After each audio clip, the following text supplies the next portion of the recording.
2. Selamat tinggal Jakarta. Usai kepulangan Papa Jaya dan Mama Sasmita dari rumahnya, Kanaya milih untuk segera melakukan packing, memilih dan memilah barang apa saja yang akan dibawa ke Batam nanti. Memasukkan satu persatu pakaiannya ke dalam koper. Kemudian dia melihat pada beberapa album foto yang tersimpan di lemarinya. Kanaya membuka pelan album foto yang mengabadikan potret berharga dalam hidupnya bersama dan mendiang kedua orang tuanya. Melihat satu persatu foto dalam album bergambar bunga dan berukuran besar itu. Lantas Kanaya memeluk album foto itu di depan dada sembari terisak. Maafkan Naya, ayah dan bunda. Lusa, Naya akan meninggalkan rumah ini, meninggalkan kota ini. Tidak bermaksud melarikan diri seperti leceh seorang pengecut. Tapi Naya yang hidup tenang. Apakah di surga sana, ayah dan bunda sudah bersama dan bahagia? Jika dan bunda bisa memandang Naya dari atas sana, semoga ayah dan bunda tidak kecewa dengan setiap keputusan yang Naya ambil. Meninggalkan rumah ini bukan berarti Naya melupakan semua di sini. Hati Naya tetap tinggal di sini. Hingga akhirnya Kanaya milih memasukkan album foto itu ke dalam kopernya. Tidak bisa menunggu lagi rasa harga dadanya. Kanaya menguasai pakaiannya dan memasukkannya ke dalam koper. Keesokan harinya sebelum meninggalkan rumah dan kota Jakarta ini, Kanaya milih untuk mengunjungi makam kedua orang tuanya. Berpamitan terlebih dahulu, sebelum keesokan harinya dia akan meninggalkan kota ini dengan bawa bunga tabur yang merupakan campuran warna merah, merah muda dan putih. Kanaya menaburkan bunga-bunga itu ke atas pusara sang ayah dan bunda.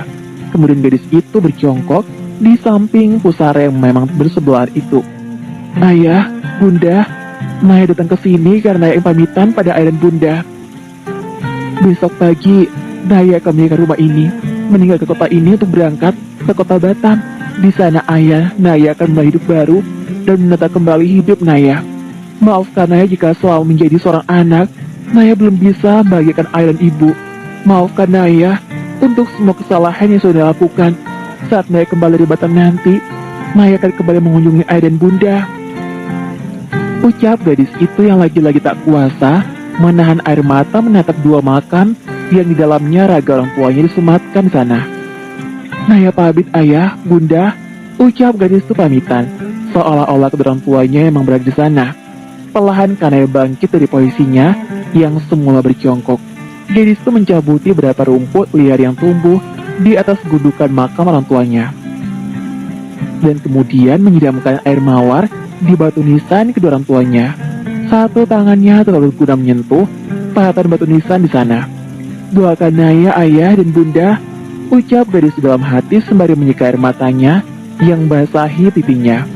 Perlahan Kanaya melangkahkan kakinya dan meninggalkan makam kedua orang tuanya. Setidaknya sekalipun hanya raga yang semenyamkan di sana, Kanaya telah pamitan kepada mendiang orang tuanya.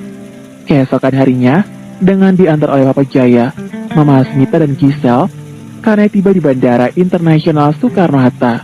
Perjalanan udara pertama kalinya bagi Kanaya. Perjalanan udara yang akan ditempuhnya selama 1 jam 30 menit akan menjadi pengalaman pertama bagi Kanaya untuk menaiki pesawat udara dan terbang di antara angkasa. Kami mengantarmu dari sini ya, Nay. Jangan lupa segera kabari kami. Ingat, kami adalah orang tuamu. Keluargamu, jangan pernah merasa sungkan kepada kami. Nanti kami pun akan sering-sering mengunjungimu. Dan bulan depan Giselle akan mulai tinggal di Singapura. Jadi kalian bisa mengatur waktu untuk saling mengunjungi. Pesan Mama Hasmita yang saat itu mengantar Kanaya hingga di pintu keberangkatan. Kanaya pun mengangguk. Baik mah, terima kasih banyak untuk semuanya, ucap Kanaya. Gadis lantas mengambil sebuah kunci dari saku celananya. Mah, ini kunci rumah Naya. Tolong dijaga ya mah. Hanya itu satu-satunya peninggalan dari ayah dan bunda yang Naya milikin, ucap gadis itu dengan sendu. Tangan kanan Mahasmita pun terulugu dan menerima kunci rumah itu.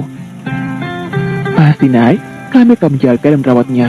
Doanya Papa, Mama, dan Giselle, kamu sana hidup sehat dan bahagia. Jalani hidupmu, nikmatin hidupmu.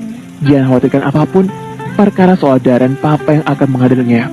Lagi Mbak Mahasmita yang minta Kanaya untuk tidak mengkhawatirkan soal Darren.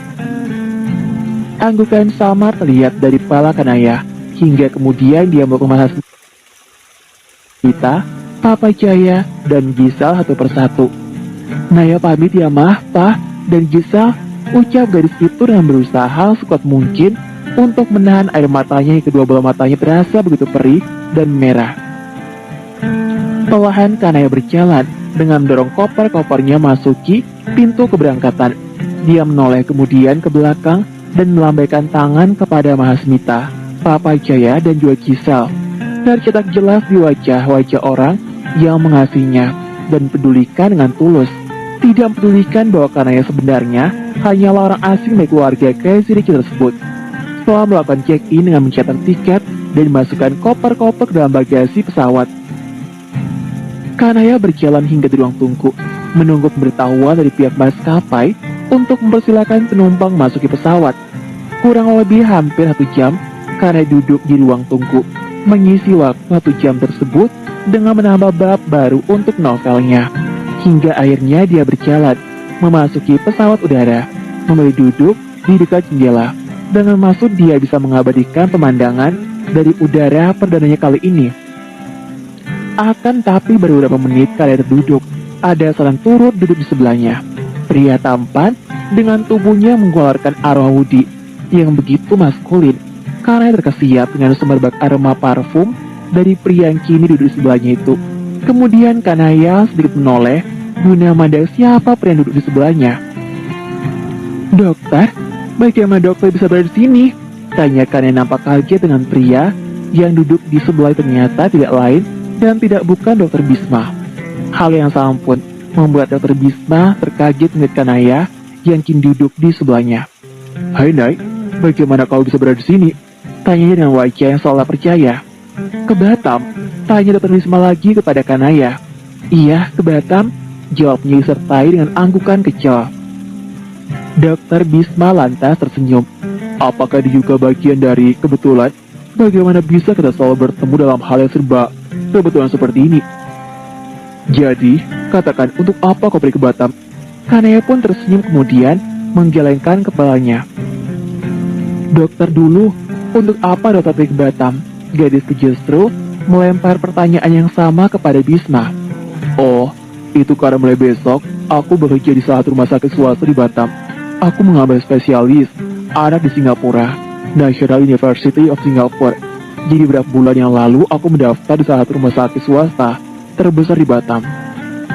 Mengingat jarak dekat antara Batam dan Singapura tentunya aku bisa bekerja mulai di masyarakat," ucap pria itu. "Sementara kamu, untuk apa pergi ke Batam? Untuk liburan?" tanya Dokter Bisma kepada Kanaya. Dengan cepat gadis itu menggelengkan kepalanya. "Tidak, aku pindah ke sana. Mulai hari ini, aku akan tinggal di Batam," jawab Kanaya. "Wah, rasanya aku tidak mengalami homesick.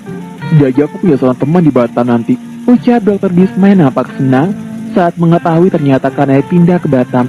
Saat keduanya masih terlibat obrolan, awak pesawat memberitahukan bahwa pesawat akan sudah lepas landas mengambil posisi take off. Seluruh penumpang di pesawat diminta untuk menunaikan sabuk pengamannya, menegakkan sandaran, dan juga membuka penutup jendela. Pesawat itu melaju perlahan hingga bergerak begitu cepat, sampai akhirnya perlahan dengan pasti pesawat lepas landas yang terbang di udara. Sebagaimana orang yang baru pertama kali menaiki pesawat, Kanaya hanya diam dan menjamkan matanya secara dramatis. Dia mengeratkan tangannya di kursi penumpang, berpegangan erat di sana ketika pesawat telah mengudara dengan stabil. Helaan napas panjang keluar dari hidung Kanaya. "Akhirnya," ucap gadis lirik.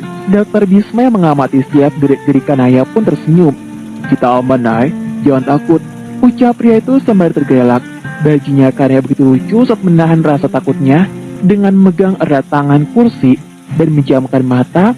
Dokter muda itu pun terkejut geli saat melihat ekspresi wajah Kanaya yang nilai cukup begitu lucu.